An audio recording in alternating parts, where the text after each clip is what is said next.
ഒരു മുന്നണി മാറ്റം ഉണ്ടാവും. എങ്ങനെയാണ് നിലവിൽ ഈ അന്തരീക്ഷത്തിലൊക്കെ ചർച്ചകൾ നടക്കുന്ന പല രീതിയിൽ? എന്താണ് ജോസ് കെ മാണി എന്ന് പറയുന്ന നേതാവിന് മാത്രമേ ഇതിനൊരു ഉത്തരം നൽകാൻ സാധിക്കുകയുള്ളൂ? എന്താണ് മറുപടി? ആരാ ഈ ചർച്ച നടത്തുന്നത്? നിങ്ങൾ പറഞ്ഞ ചർച്ച നടക്കുക എന്ന് പറഞ്ഞു. ആരാ ചർച്ച നടത്തുന്നത്? ഈ വിശുദ്ധ ഗ്രന്ഥത്തിൽ യേശുക്രിസ്തു പറയുന്നുണ്ട്, ജെറുസലത്തിലെ സഹോദരിമാരെ എന്നെ ഓർത്ത് കരയണ്ട, നിങ്ങളെയും നിങ്ങളുടെ മക്കളെയും ഓർത്ത് വിപുലിക്കും. അപ്പോൾ ഞങ്ങളെ ഓർത്ത് ആരും കരയണ്ട. കഴിഞ്ഞ ഏതാനും വർഷങ്ങളായി ജോസ് കെ മാണി എന്ത് ഒരു നിലപാടെടുക്കും, അല്ലെങ്കിൽ ജോസ് കെ മാണി കഴിഞ്ഞ 6 മാസക്കാലത്തിൻ്റെ ഇടയ്ക്ക് നമുക്കറിയാം ആ കേരള കോൺഗ്രസ് എന്ത് നിലപാടെടുക്കും, എന്തായിരിക്കും ഇനി എടുക്കാൻ പോകുന്ന നിലപാട് എന്ന് പറഞ്ഞ് നിരന്തരമായ ചർച്ചകൾ നടക്കുകയാണ് അല്ലേ? എവിടെയെങ്കിലും ചർച്ച നടത്തുന്നുണ്ടോ? ഇല്ല. പക്ഷെ ഒരു കാര്യം വളരെ വ്യക്തമാണ്. ഇപ്പോൾ ഈ ചർച്ച വന്നത് എന്തിനാണ്? ഞാൻ ദുബായിലുള്ള എൻ്റെ ഒരു സുഹൃത്തിനെ, എൻ്റെ പിതാവിൻ്റെ ഏറ്റവും അടുത്ത സുഹൃത്ത് ICUവിൽ ക്രിട്ടിക്കലായിട്ട് കിടക്കുന്നു. അദ്ദേഹത്തിനെ കാണാൻ ഞാൻ എൻ്റെ കുടുംബവുമായിട്ട് അവിടെ പോയി. അപ്പോൾ ഈ പറയുന്ന ഇടതുപക്ഷത്തിൻ്റെ ആ ചടങ്ങിൽ എനിക്ക് പങ്കെടുക്കാൻ കഴിഞ്ഞില്ല. അങ്ങനെ വരുമ്പോൾ ഉത്തരവാദിത്തപ്പെട്ട ആളുകളെ ഞാനത് അറിയിക്കുകയും മുഖ്യമന്ത്രിയെ ഞാൻ അറിയിക്കുകയും ചെയ്തു. മാത്രമല്ല 5 കേരള കോൺഗ്രസ് പാർട്ടിയുടെ 5 MLA-മാരും അവിടെ പോവുകയുണ്ടായി. അവിടെ പോയി അതിൽ പങ്കെടുത്തു. മുഴുവൻ MLA-മാരും പങ്കെടുത്തു. അപ്പോൾ ഞാൻ എവിടെയെങ്കിലും അങ്ങനെ പോകുമ്പോൾ അത് മുഴുവൻ മാധ്യമങ്ങളെ അറിയിച്ചെങ്കിൽ പബ്ലിക്കെ അറിയിച്ച് പോകണമെന്ന് അതെനിക്ക് സാധിക്കുന്നതല്ല. അപ്പോൾ ഒരു കാര്യം വളരെ വ്യക്തമാണ്, അതിനകത്ത് കേരള കോൺഗ്രസ് എവിടെയുണ്ടോ അവിടെ ഭരണം ഉണ്ടാവും എന്നുള്ളതിന് വളരെ വ്യക്തമാണ് അല്ലേ? അത് തീർച്ചയായിട്ടും കേരള കോൺഗ്രസ് എടുത്ത നിലപാട് ഞാൻ എത്രയോ ഘട്ടത്തിൽ പറഞ്ഞു. കേരള കോൺഗ്രസിന് ഒറ്റ നിലപാടേ ഉള്ളൂ, ആ നിലപാട് ഇടതുപക്ഷത്തിനോടൊപ്പമാണ് എന്ന് ഞാൻ കൃത്യമായിട്ട് പറഞ്ഞിട്ടുണ്ട്. പിന്നെ എല്ലാ ദിവസവും രാവിലെ വന്ന മാധ്യമങ്ങളോട് എനിക്ക് പറയാൻ പറ്റുമോ? ഓരോ പ്രാവശ്യവും ആരെങ്കിലും ഒരാൾ അയ്യോ കേരള കോൺഗ്രസ് അതിൻ്റെ വിടുന്നു, കേരള കോൺഗ്രസ് അപ്പുറത്ത് ചർച്ച നടത്തുന്നു എന്നൊക്കെ പറയുമ്പോൾ എനിക്ക് എല്ലാ ദിവസവും വന്ന് ഞാൻ ഇവിടെയാണെന്ന് പറഞ്ഞുകൊണ്ടിരിക്കാൻ എനിക്ക് പറ്റുമോ? ഇല്ല. കേരള കോൺഗ്രസിൻ്റെ നിലപാട് ഉറച്ചതാണ്, യാതൊരു സംശയവുമില്ല. നമുക്കറിയാം, ഇപ്പോൾ ലോക്സഭ ഇലക്ഷൻ കഴിഞ്ഞപ്പോൾ 110 സീറ്റുകളിൽ ഭൂരിപക്ഷം UDF-നുണ്ടായിരുന്നു.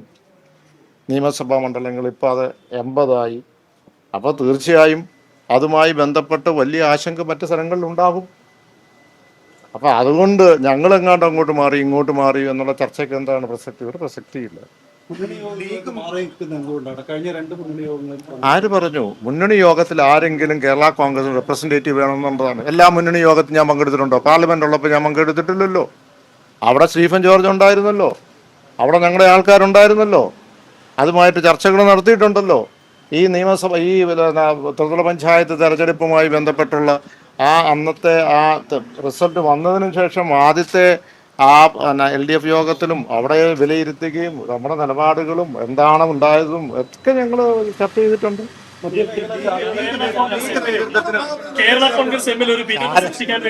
ഒരാൾ ചോദിച്ചു, ഏറ്റവും സീനിയറായ ജയകുമാർ ചോദിക്കട്ടെ,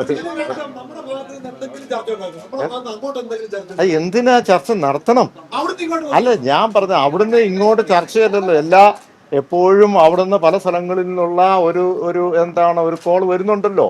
എന്ന് പറഞ്ഞാൽ എല്ലാ സ്ഥലത്തിനും വരണം എന്ന് പലരും പറയുന്നുണ്ടല്ലോ. പറഞ്ഞ മനസ്സിലായില്ലേ? അപ്പോൾ അതുകൊണ്ട് അത് പറഞ്ഞതുകൊണ്ട് ഞങ്ങൾ എന്തിനും കുറ്റക്കാരാണോ? അപ്പോൾ ആരെങ്കിലും കേരള കോൺഗ്രസിനെ വരണം, ഒരു മുന്നണിയിലേക്ക് വരണം, ചിലപ്പോൾ അത് BJP-യിലേക്ക് ആയിരിക്കും, അല്ലെങ്കിൽ കോൺഗ്രസ് UDF-ലേക്ക് ആയിരിക്കും എന്ന് പറഞ്ഞു കഴിഞ്ഞാൽ ഞങ്ങൾ എന്തിനാ കുറ്റപ്പെടുത്തുന്നേ? ഞങ്ങൾക്ക് സ്വാതന്ത്ര്യം ഉള്ളത് കൊണ്ടല്ലേ, അല്ലെങ്കിൽ ഞങ്ങൾക്ക് അതിനുള്ള ബലം ഉള്ളത് കൊണ്ടല്ലേ, പ്രാധാന്യം ഉള്ളത് കൊണ്ടല്ലേ. നേതാക്കൾക്ക് വ്യത്യസ്ത അഭിപ്രായമുണ്ടോ? UDF-ലേക്ക് പോകേണ്ട? അത് ഒരു രാഷ്ട്രീയ സംവിധാനത്തിനകത്ത് പലപ്പോഴും പല അഭിപ്രായങ്ങൾ കാണും. പക്ഷെ ഫൈനലായിട്ട് പാർട്ടിയുടെ അഭിപ്രായം ഇവിടെ നിലനിൽക്കുക എന്നുള്ളതാണ്. ഇവിടെ വ്യത്യസ്ത അഭിപ്രായം ഏത് രാഷ്ട്രീയ പ്രസ്ഥാനത്തിലാണ് വ്യത്യാസ അഭിപ്രായം ഇല്ലാത്തത്? ചർച്ച ചെയ്യുമ്പോൾ പല അഭിപ്രായങ്ങൾ വരും. ഇപ്പോൾ ഈ പറയുന്ന ഈ പഞ്ചായത്ത് തെരഞ്ഞെടുപ്പുമായി ബന്ധപ്പെട്ട് അതിനെ വിലയിരുത്തുമ്പോൾ പല അഭിപ്രായങ്ങൾ വരും. ആ പല അഭിപ്രായങ്ങളും അതിനെ ക്രോഡീകരിച്ച് പാർട്ടിക്ക് ഒരു തീരുമാനമുണ്ട്, ആ തീരുമാനം അനുസരിച്ച് പോകും. പാർട്ടിക്ക് അതൊരു ഭിന്നത സൃഷ്ടിക്കാൻ വേണ്ടിയുള്ളതാണോ ഇപ്പോഴും പുറത്തു വരുന്ന ഈ വാർത്തകളൊക്കെ? പാർട്ടിക്കകത്ത് ഒരു ഭിന്നതയുണ്ടെന്ന് നിങ്ങൾക്ക് തോന്നുന്നുണ്ടോ? പാർട്ടി ഒരു തീരുമാനമെടുത്ത എല്ലാ 5 MLA-മാരും എല്ലാവരും അതിന്റെ കൂടെ നിൽക്കും. സംശയമുണ്ടോ? ഒരു സംശയവും ഇല്ല. ഈ വ്യത്യസ്ത അഭിപ്രായമാണോ ഈ തെറ്റിദ്ധാരണകൾക്ക് കാരണമായത്? വ്യത്യസ്തമായി ഏത് അഭിപ്രായം? ഇപ്പൊ നേരത്തെ പറഞ്ഞില്ലേ 2 അഭിപ്രായം. അഭിപ്രായം എല്ലാവർക്കും ഇല്ലേ? അഭിപ്രായം ഈ പറയുന്ന പഞ്ചായത്ത് തെരഞ്ഞെടുപ്പ് കഴിയുമ്പോൾ അഭിപ്രായവും ഇല്ലേ? അവിടുത്തെ UDF-നകത്ത് അഭിപ്രായം ഇല്ലേ? അതിനകത്ത് LDF-നകത്ത് അഭിപ്രായം ഇല്ലേ? LDF കൂടുമ്പോൾ പല അഭിപ്രായങ്ങൾ വരും എന്ന് പറഞ്ഞാൽ എന്താ? LDF-നകത്ത് ഇരിക്കുമ്പോൾ എല്ലാം നല്ലതാണെന്ന് പറഞ്ഞുകൊണ്ട് പോകാനാണോ? അല്ലല്ലോ. UDF-നകത്ത് ഇരിക്കുമ്പോൾ എല്ലാം നല്ലതാണ്, നിങ്ങൾ ചെയ്തതെല്ലാം നല്ലതാണെന്ന് ഘടകകക്ഷികളെല്ലാം പറഞ്ഞു പോകുന്നതാണോ നല്ലത്? അതിനകത്ത് ഒരു ഹെൽത്തി ഡിസ്കഷൻ നടക്കും. അതിനെന്നാ കുഴപ്പം? പാർട്ടിക്കുള്ളിലെ വിമർശനങ്ങൾ ചർച്ചകളാണതെല്ലാം. അല്ല, പാർട്ടിക്കുള്ളിലെ ചർച്ച എന്നല്ലല്ലോ. പാർട്ടിക്കുള്ളിലേക്കകത്ത് ഇപ്പൊ നമ്മൾ മീറ്റിംഗ് കൂടാൻ പോകുന്നു, പല കാര്യങ്ങൾ ചർച്ച ചെയ്യും. അതിനകത്ത് ഈ പറയുന്ന മുന്നണി മാറ്റം അല്ലല്ലോ. അതിനകത്ത് പല കാര്യങ്ങൾ എങ്ങനെയാണ് ഇതുമായി ബന്ധപ്പെട്ട് മുന്നോട്ട് പോകേണ്ടത്, പാർട്ടിയെ ശക്തിപ്പെടുത്തേണ്ടത് എങ്ങനെയാണെന്നുള്ളതാണ്.